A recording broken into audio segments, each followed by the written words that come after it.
Mango ice cream చేసేసుకున్నానండి. చాలా అంటే చాలా సింపుల్గా, మీరే చూస్తారు కదా, చూసాక మీరే సింపుల్ అంటారు. ఇలా ముక్కలుగా కట్ చేసేసుకొని అండ్ చక్కగా ఫ్రిడ్జ్లో పెట్టేసుకోండి. ఒక 2 hours అయినా పర్వాలేదు, 1 hour అయినా పర్వాలేదు, కొంచెం కూలింగ్ అవ్వాలి బాగానా. సో ఇంత కూలింగ్ అయిన తర్వాత వాటిని మిక్సీ జార్లో వేసేసి, ఇలా డీమార్ట్లో మెజరింగ్ కప్స్ అనేవి ఉంటాయి. సో మీకు కొలతలు తెలియకపోతే అని చెప్తున్నాను. సో మెజరింగ్ కప్స్ తీసేసుకొని ఒక ½ కప్ మిల్క్ యాడ్ చేసేసుకోండి. అండ్ నేను ఇక్కడైతే ఏం షుగర్ అయితే వేసుకోవట్లేదు. నేను అతి ముఖ్యంగా పిల్లల కోసమే చేశానండి. ఎందుకంటే షుగర్, ఈ ఎసెన్స్లు ఇట్లాంటివి ఏం కాకుండా ఏదో కాస్త ఉన్న వాటితోనే చేద్దామని. అండ్ కండెన్స్ మిల్క్ అయితే తీసేసుకున్నాను. అది ఒక ½ కప్ వేసేసుకొని బ్లెండ్ అయితే చేసేసుకున్నాను. కొంచెం చేత్తో బాగా ఒకసారి కలుపుకుంటే ఇలా క్రీమీ టెక్స్చర్ వస్తుంది. దాని తర్వాత ఇలా ఐస్ క్రీమ్ మౌల్డ్స్లో అయితే వేసేసుకున్నానండి.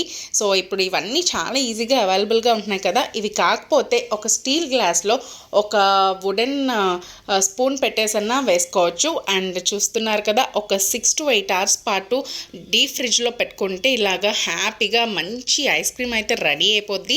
సో చూడండి, ఇలా నాకైతే వచ్చేసింది మ్యాంగో ఐస్ క్రీము. చాలా టేస్టీగా ఉంది. షుగర్ కూడా తక్కువే ఉంటుంది, బట్ చాలా బాగుంది టేస్ట్ అయితే. సో మీకు కూడా నచ్చినట్టయితే మన ఛానల్ని లైక్ చేసి సబ్స్క్రైబ్ చేసేయండి. అండ్ ఐస్ క్రీమ్ అయితే అద్దరిపోయిందంట. చాలా తక్కువ ఇంగ్రీడియంట్స్ కదా, మీరు కూడా ట్రై చేసేయండి. Bye, thank you.